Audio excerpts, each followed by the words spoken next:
de l'eau, de l'air et de la chaleur. Voici les 3 éléments essentiels à la vie. Notre planète est la seule du système solaire à tous les réunir. Tout ce qui vit a besoin d'eau. Chaque être vivant en contient. Le corps d'un enfant, par exemple, est constitué de plus de 70% d'eau. L'atmosphère nous permet de respirer et nous protège de certains rayons dangereux du soleil. Celui-ci nous apporte chaleur et lumière. Pour grandir et se reproduire, chaque espèce a besoin d'espace et de nourriture. On appelle biosphère la partie de la planète qui regroupe tous ces éléments. La biosphère est limitée en altitude par les plus hautes montagnes et s'étend sur toute la surface de la Terre, dans les grottes et les océans. De multiples écosystèmes la composent.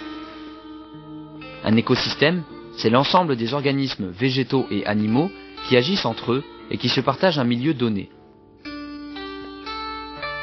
Comme la nature est bien faite, c'est un système autonome dont il faut respecter l'équilibre et l'harmonie.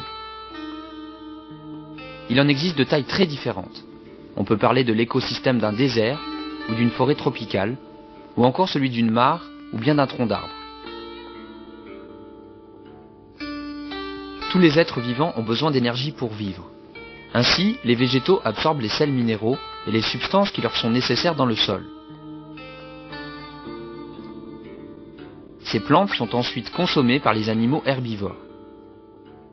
Herbivores qui, à leur tour, sont dévorés par d'autres animaux, cette fois-ci carnivores, qui iront eux-mêmes nourrir des carnivores encore plus gros. Enfin, des micro-organismes, que l'on appelle aussi organismes décomposeurs, vont se nourrir des restes d'animaux et de végétaux morts et les transforment ainsi en substances que les plantes absorberont de nouveau. Cette succession d'événements, c'est la chaîne alimentaire. Chaque espèce est un maillon de cette chaîne. Chaque organisme dépend donc de tous les autres. Si un maillon vient à se briser, la chaîne alimentaire s'en trouve perturbée et c'est tout l'écosystème qui est menacé.